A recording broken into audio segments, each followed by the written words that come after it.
Welcome back, everyone, to Sports Innovation Lab's Sports Zone, a CES partner program presented by Octagon. I'm incredibly excited to host this panel, something near and dear to my heart, around women's sports, the opportunity, and really what we're going to dive into today is why the National Women's Soccer League crushed other sports pro leagues. And we're going to dive into the recent study by Zoomp that revealed some really interesting statistics on fan engagement. So let's kick it off with actually fellow Harvard athlete. I would love Susie Petrucelli, an award-winning author. Have her book here. If you don't have it, it's called Raised a Warrior. You're turning it into a film. You're an expert in women's soccer. To kick us off and just let us know a little bit about you. Yeah, so thank you. So like you said, I played soccer at Harvard in the 90s, grew up in the American youth soccer system, and was a Title IX baby, and didn't really understand what that meant until I was in my, probably late 20s, when I started writing a book to have a book, put a book out there for girls like me who were into sports and were looking for stories about other athletes, other female athletes. The book, came out this year, and there's a film coming out that I'm working on with Kelly Nascimento. Hopefully someday there may be a film on the book, but that's not in the works yet. But yeah, there's a film with Kelly coming out called Warriors of a Beautiful Game. Awesome. So you've been studying this landscape. I'm excited to dive into not just your experience, but the research that you've done through this, and congratulations for the book. I want to turn it over to another powerful woman in soccer, Elise Lahu, who was the first woman to lead a men's USL pro team as a GM with the LA Blues and is the current GM of Sky Blue FC in the NWSL. Welcome to the show. Hey, Angela, thanks for having me on. And I just noticed yesterday I had tweeted out, I missed my 10-year anniversary of working in women's pro soccer last year. I guess there was some things happening last year that somehow I missed that, but I am taking all praise and accolades this year from everybody since I just noticed I'm going into my 11th year working in women's pro soccer. I can't believe how time has flown. And I think 13, 14 years overall working specifically in women's sports. So it's obviously very near and dear to my heart. And I have a keen interest in the business side of women's sports and how we can continue to grow on that front. Yeah, great. Excited to hear your, how the game has changed over those 10 years, and happy birthday on that anniversary. So let's kick it off with a friend, Amir Zanozi, the co-founder and president of Zoomp, a platform for social audience intelligence and sponsorship measurement and evaluation. You look at social data. You did that for the NWSL, came out with some amazing statistics, which, again, I wanted to kick off this conversation around, which show the depth of fan engagement. Fans are passionate. There's a business to be had. There's a lot of statistics and data that we're actually focused on at Sports Innovation Lab to dive deeper this year to unearth and understand the business opportunity for women's sports holistically. But I'd love to better understand that study. And again, what you saw in terms of opportunity for the industry to see this latent demand in women's sports properties. Yeah, absolutely. Thanks for having me. And Angela, you nailed it. I mean, it's not just good for sentiment. It is a powerful business opportunity for brands and media to get involved with women's sports. Specifically with this NWSL study that we did, we looked at all the social handles across MLB, MLS, NBA, NFL, NHL, and WNBA and NWSL.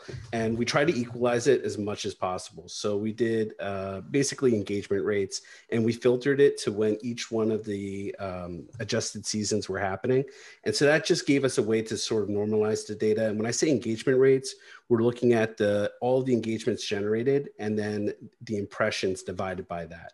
And what that led us to understand is NWSL led both Twitter and Instagram for the highest engagement rates, which is absolutely phenomenal. Now, WNBA actually placed second on Twitter. They were fourth on Instagram, but it is a massive achievement for NWSL. And their fan base is a case study. And I mean, it is amazing to see the type of engagement that they have.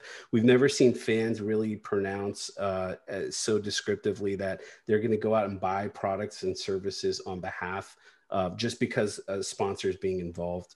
And you look at organizations within the NWSL, like one is Angel City FC. I mean, they haven't even played a game yet, but they have over 100,000 followers. You know, when the announcement came out that David Dobrik was purchasing equity in the team on behalf of Natalie, and I'm going to mispronounce her last name, Marie. What was it? Natalie Portman? Well, there's Natalie Portman, and then there's Natalie Muraduna, and I might be mispronouncing it. But so David Dobrik, that's her partner in crime. She runs the business side of the media side of the business. I mean, that alone generated over 1 million impressions, or I'm sorry, a social value of $1 million over the impressions and engagement it received.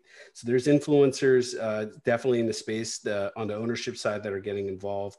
You look at the teams here, there was over 1 million average impressions, about 845,000 on Twitch alone from the fall series. You know, Elise knows they were crushing it on Instagram. They had the #1 engagement rate out of all the teams that were there.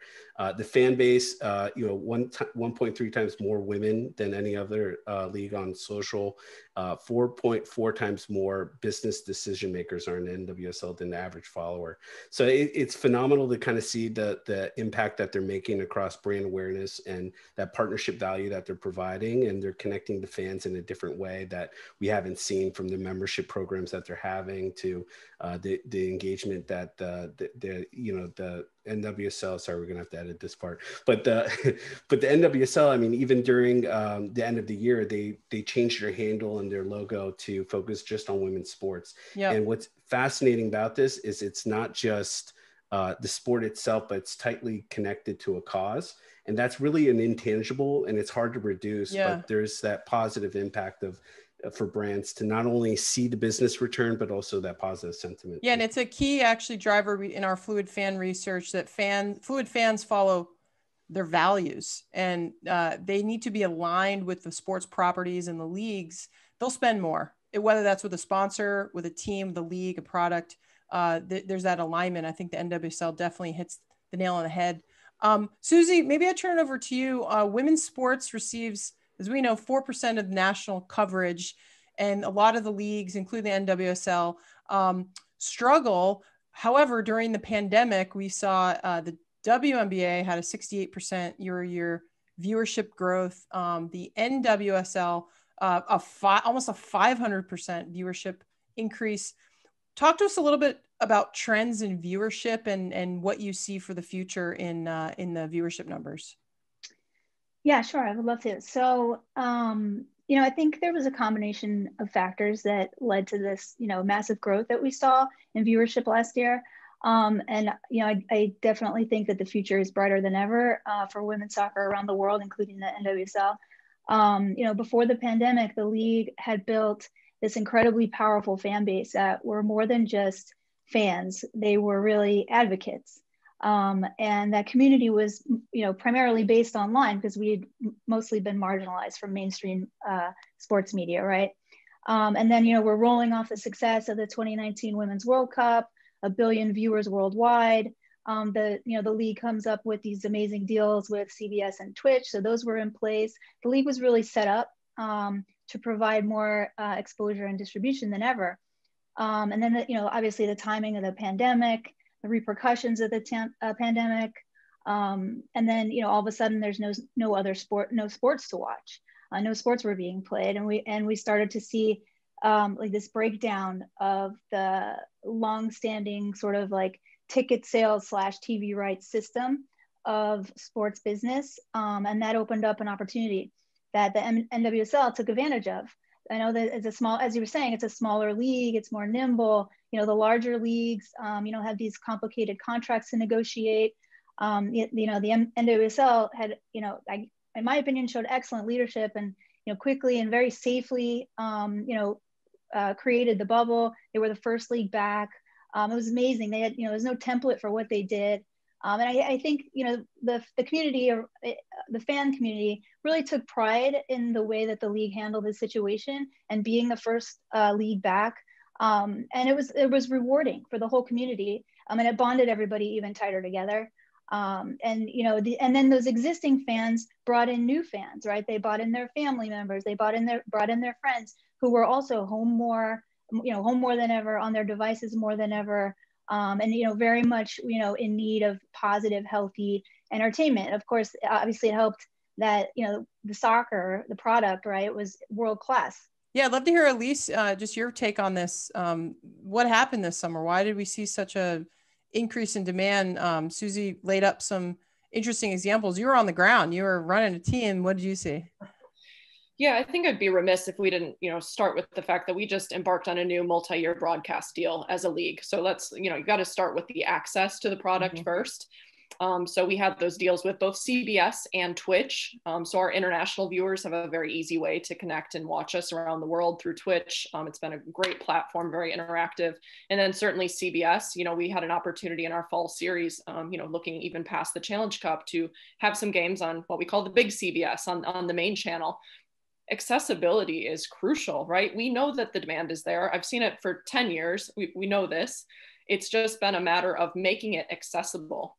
So I think that, I'd be remiss if I didn't talk about those broadcast deals first, and putting our product on a platform that is easily accessible for fans to get to. And then I don't have to repeat all the things that Susie said. There were so many great mechanisms by which we found ways to create community. Last year was a devastatingly isolating year for a lot of people. So being able to do these viewing parties, and I can't tell you, when you're in the stadium, and it is the weirdest experience being in a stadium at a professional sporting game with no fans, and there's crickets.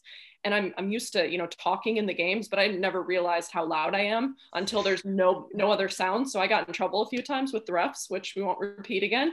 But being able to see the fans that were watching from home on the big video board. I mean, I had some of my players, I found out later on a Q&A we did, that they saw them in the middle of the game. They were looking up and they could see the fans, and they're like, that helped me. It was awesome just to be able to see the fans on the video board. So we found ways to create the sense of community, even through all of this isolation that we went through last year. And I think that's crucial as well in generating interest and excitement. Yeah, Susie mentioned before the nimbleness of the best leagues. We actually are coming out with the top 25 teams in sport. If you're tuning into this, we'll have just heard all about it. Nimbleness and organizational agility is one of the three key pillars in that. And again, the leagues like the NWSL, Lisa Baird, who you'll hear from later, leading the charge, and 0 COVID cases. It's not just to protect your players, but it's signing up the deals that you'd mentioned, Elise, with Twitch, and utilizing, the best and brightest assets that are on the market. I talk a lot about technology, democratizing, providing more access. I don't know if Amir, Susie, Elise, do you have thoughts on Twitch as an example, as a platform, or ways now that you're better connecting to the fan, either at a league level, a team level, or an athlete level? Yeah, I'd be happy to just talk quickly. I mean, I believe that even through the most difficult of circumstances, it's going to lead to the next great innovations. And I said that to my staff way back in March when this happened. I said, look, this season is not going to look like what we planned. And this is probably going to change sports, forever in a lot of ways. But there are really good things to be had from this. So we switched and went all digital. I told everybody on my staff, your job is now essentially online. Whatever you thought you were going to do in person, you've now got to recreate that in this window right here, the way we're sitting now. So we created an entire digital world for our fans to feel engaged, whether it was player Q and answer sessions, watch parties around the games. We still do trivia every month where it's just, you get on and have fun. And we have people from around the world that tuned in. So that was really eye-opening to me. It was like, people are just looking for a sense of community. So, and that's one of the most important things about sport, is that your club is your community. It's so much bigger. We're not just trying to sell tickets to people. This is a community. This is a really a place to latch onto. So seeing so many innovations within the digital space to create new ways to bring people together. And those are going to last for us well beyond COVID. Amir, you had a thought?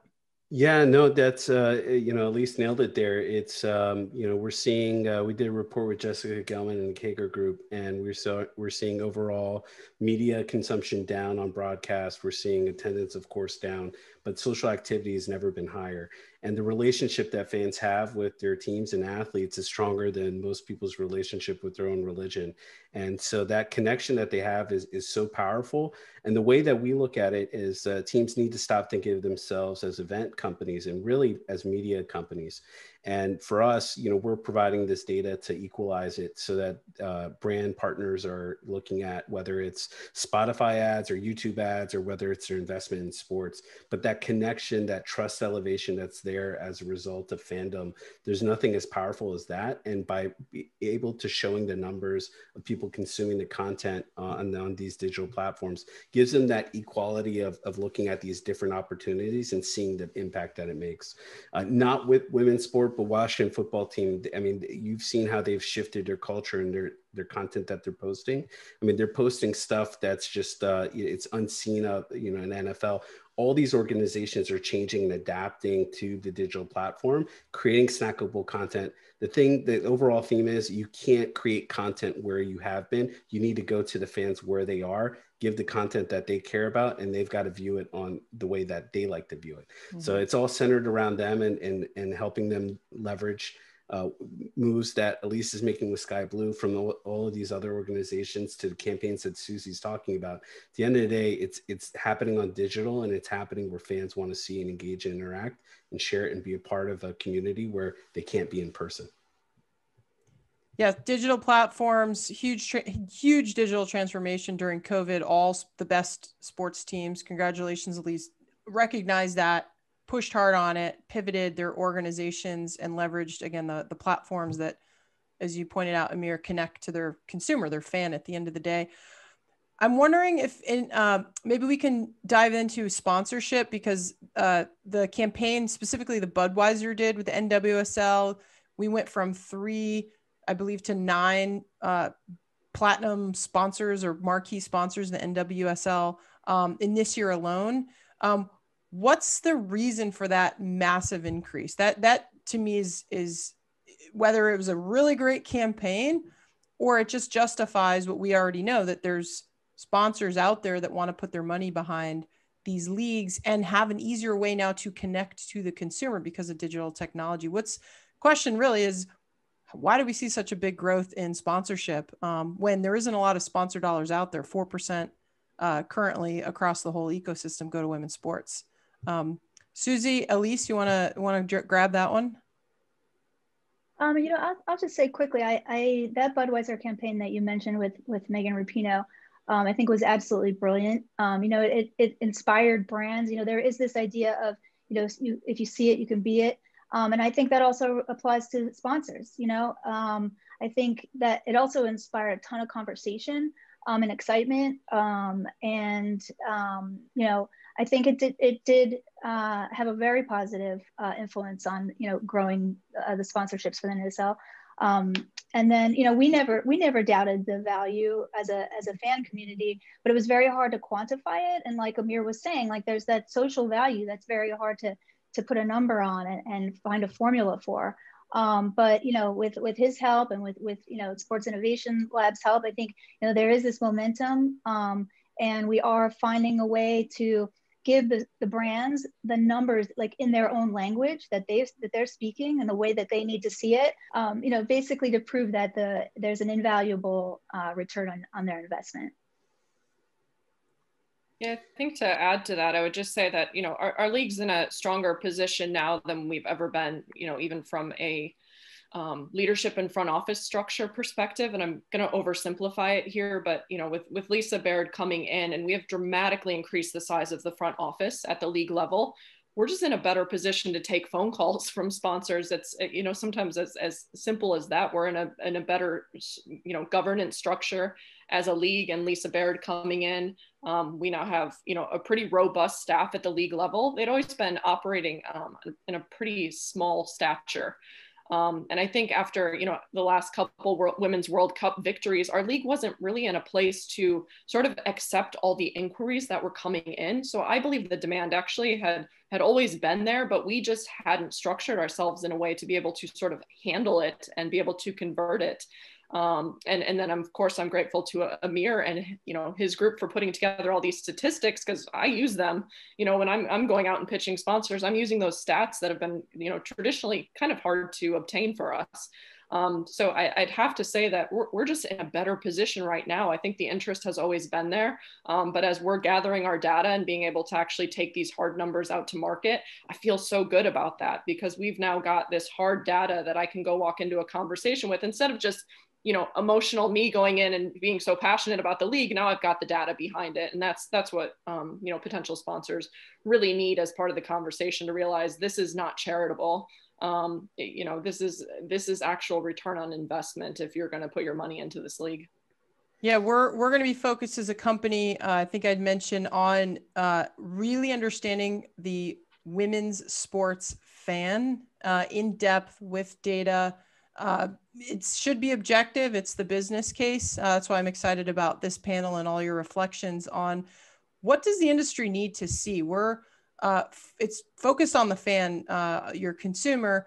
What are the data points that will move the needle? What are the things that the brands, the sponsors, the investors, again, Angel City spit up a great group of investors overnight. What are the things that the industry, if you could pick anything, focus on in terms of showing the demand and the business case for women's sports? We've got social media, you know, again, NWSL, 25 million social media engagements worth more than $23 million in engagement. You know, I can rattle off some of the statistics that we currently have, but what do you all think the industry needs to see in terms of hard data to build that business case?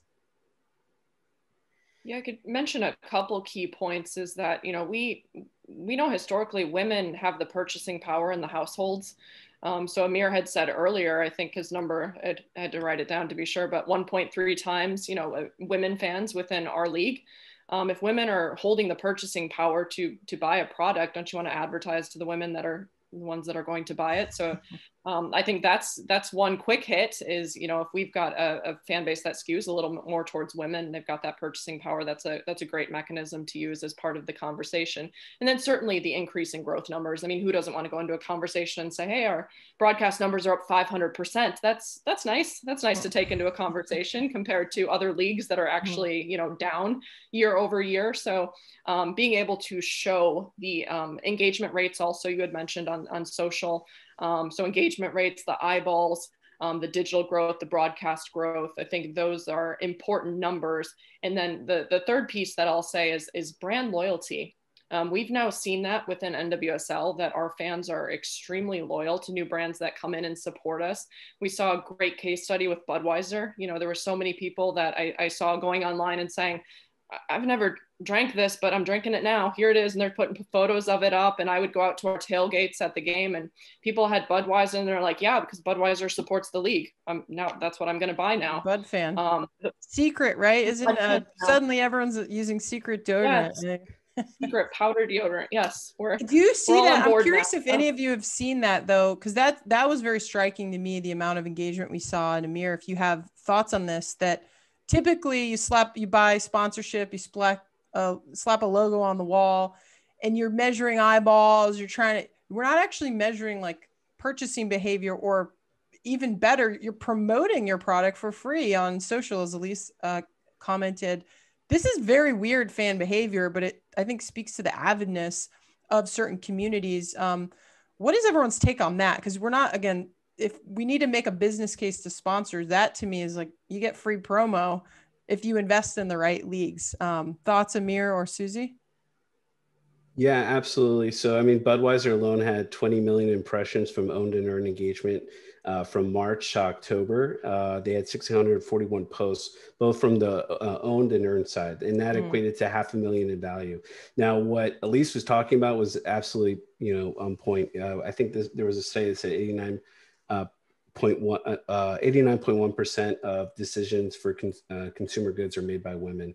Well, if you look at the NFL 2019 to 20 season, 47% we're talking about Budweiser in the NFL. It was 57% of women in the NWSL that were talking about Budweiser as a result of it. And their Woman of the Match campaign, their championship party campaign generated tons of engagement, over 50,000 engagements, over half 500,000 impressions from the celebration alone from the NWSL Cup.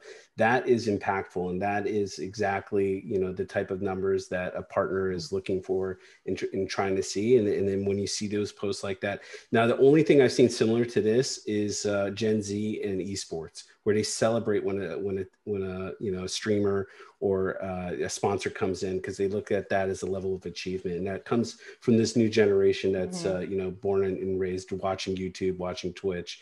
But there's nothing like it in the other sports. It's a phenomenon, and it's very exciting for us to watch. And I'm sure Susie has more details on why this is so special.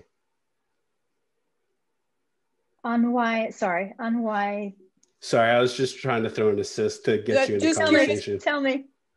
No, I think the question really is, why are brands so excited to be a part of women's soccer? What have you seen in your career that really speaks to maybe when we were younger to what we're seeing now and the level of engagement with brands and the fans? Yeah, I think it has a lot to do with the bigger purpose, and I think that for what we've been talking about is that people who are fans of the NWSL are also a lot of them are probably diehard soccer fans, or maybe on some level a true soccer fan, but a lot of them also are really interested in preserving the option and of professional sports leagues for girls, right, as a whole. And that that's a crossover thing. It happens, people who have that mindset, fans who have that mindset, it's not sport, it doesn't necessarily have to be sport specific. Like we as a community, we are we're supporting the WNBA, we're supporting the Women's Hockey League, and we're trying to preserve the professional sports for the future generations. Yeah, and I'm again closing this panel out. We're all very passionate. Thank you for everyone's work in this space and for your thinking. This is an electronic show. There's tons of technology that's allowing better access to sports from a training perspective, from a distribution perspective. Think Pixelot, think 11 Sports, that are aggregating content rights and OTT platforms now. There's a lot of change happening in the space. I think women's sports is ripe to lean into that change, to lean into that technology, to show the business case. So drop the mic, everyone. One last thought on why women's sports and why now. Elise, what do you think? You're leading the show over there. You've got a team of athletes depending on you in a community. Why don't you close us out? Because you're again the on the ground and have studied this, like you said, for the last 10 years within the NWSL. Yeah, I think I want to just mention, looking at the women of the WNBA, and I think they've been doing it for so long, is that the power of the players and their voices and what they can do. And I'm so pleased over the last year to really see a strong growth in NWSL players, really sort of following their lead in what they're doing. And we know the power of the U.S. women's national team and all those players playing in our league and what that means for brands. So, I think that now is the time to get in the door while you can still get in at a good investment level. But your return is going to be, phenomenal in terms of our growth and where we're going as a league. And it's such a bright future for NWSL. And I think our numbers are going to continue to grow. So now's the time to get in the door. Anyone else dropping the mic? Let's go. I think one important factor to also think about is the rise of women in the front office of sports as well. and looking at the impact that they're making. There's phenomenal organizations out there like Women in Sports Tech that are helping, encouraging more opportunities for women coming out of school to work in the front office of sports. And I think the more diversity we have with people analyzing this data, the more perspectives we're going to be able to bring to light, like we're seeing today with NWSL. So I think, if anything, the encouragement that we're seeing here is just more diversity in the front office is making a huge impact for women's sports, and we need more of it. Yeah, let's reflect what our fan base looks like. Totally hear you. Susie, what do you think? Close us out. So, I guess the point that I would like to end with is, the massive, the point of the panel was really to discuss the growth that we saw of social media last year in women's sports, right? So I think a really good example of that is what Ari Chambers has done with Highlight Her. And, she started it in March of 2019. Going into 2020, I think she had 8,000 followers. And right now, and at the end of December, she had over 88,000 followers. So the fan, and it's a multi-sport, it's a cross-sport platform, a fan community for women's sports, and so the demand is there, like you guys were saying, the demand is there, and if you put engaging, positive content out there, people want it and need it and love it. Amazing. Thank you everyone for your time. I wish you all the best. Appreciate obviously your thoughts, Susie, Amir, and Elise. Good luck next season. I know there's no time off. Get back to it. We'll be cheering you on with Sky Blue FC. And thanks everyone for tuning into this session of the Sports Zone.